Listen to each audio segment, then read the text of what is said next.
So we are here with Sarah Frazier. Sarah will be one of our panelists at this year's annual conference in Washington on February 28th and March 1st. This is the second annual Qui Tam section annual conference for the Federal Bar Association.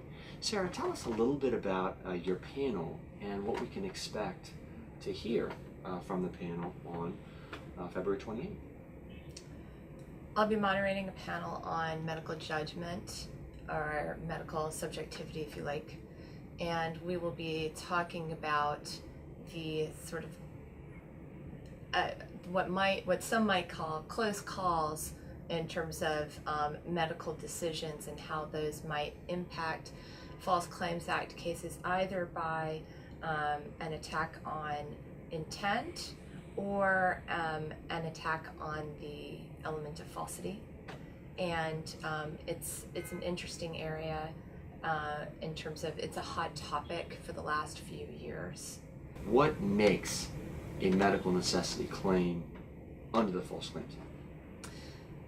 So in Medicare in particular, when you're in the healthcare arena within the False Claims Act, there is a long-time requirement under Medicare, Medicaid. There are analogous provisions in the different healthcare statutes that require that whatever else happens, the medical treatment that's provided to a beneficiary should be reasonable and necessary. There are a few other places where it comes up in the statute or the regulations, but that is sort of a core principle. And so you might be billing correctly, but and everything else may be right. The doctor may be qualified, but the patient still needs to be treated for instance, a disease state that the patient actually has. The treatment has to be one that is helpful for the disease state and is in accordance with the basic standards of how the healthcare practitioners are practicing. The most egregious situations under the False Claims Act have been situations where there is a doctor who is actually billing for and providing treatment for cancer that the patient does not have. Those are horrible, tragic cases. On much smaller levels, an example might be in the Polikoff case that came out. It was 10th Circuit recent decision.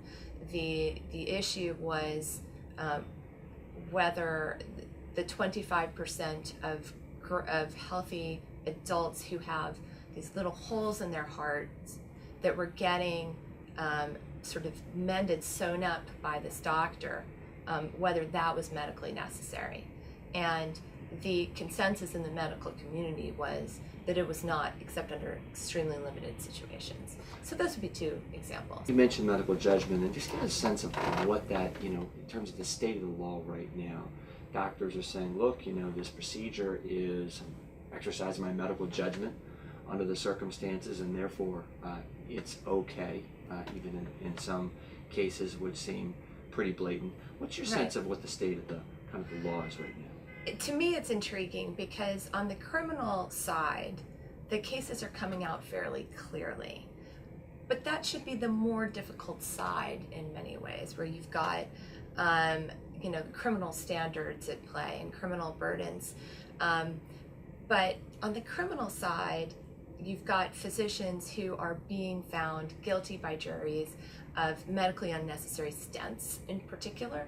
And the juries are looking at the volume of stent procedures, the comparison of how many stent procedures this particular physician is doing, that the physician may be an outlier, and other circumstantial evidence.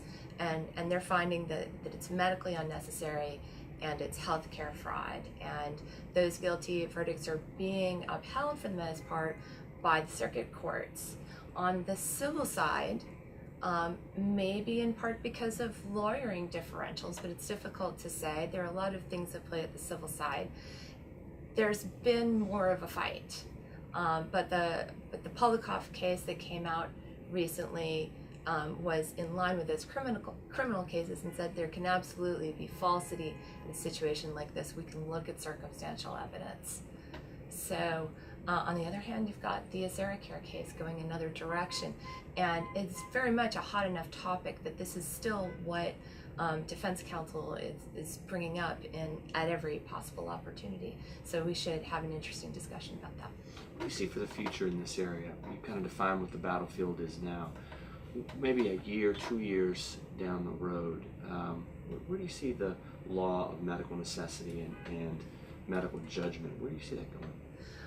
Well, I think that the AseraCare case is going to be pretty important, however that comes out. If the 11th Circuit falls in line with Polikoff, some of the other cases, then it's going to be discouraging for those who want to make medical judgment defenses to medical necessity cases.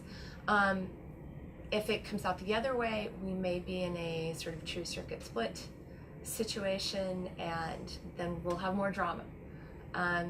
But either way, there are always going to be fact scenarios that present themselves as closer calls in terms of medical necessity or having to make a judgment about science, and we may also talk about science grant cases that may have, in order to determine whether there's a fraud, you might have to make a call about scientific research, and so there, in the right case, there's always going to be an ability to potentially raise it as a defense.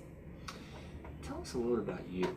I mean, you're a partner at Berg Androphy in Houston. Tell us a little about what got you involved in this practice, representing in whistleblowers. False Claims Act work, serendipity, I would say. I moved to a firm where that was the practice, but I certainly was looking for a move into plaintiff's work, and working on the relator side of False Claims Act cases for me is very much a mission as well as a living. Sarah, thank you. Thank you. And we want to thank everyone for registering for the annual conference. It will be on February 28th and March 1st of 2019. You can find us at www.fedbar.org. We look forward to seeing you.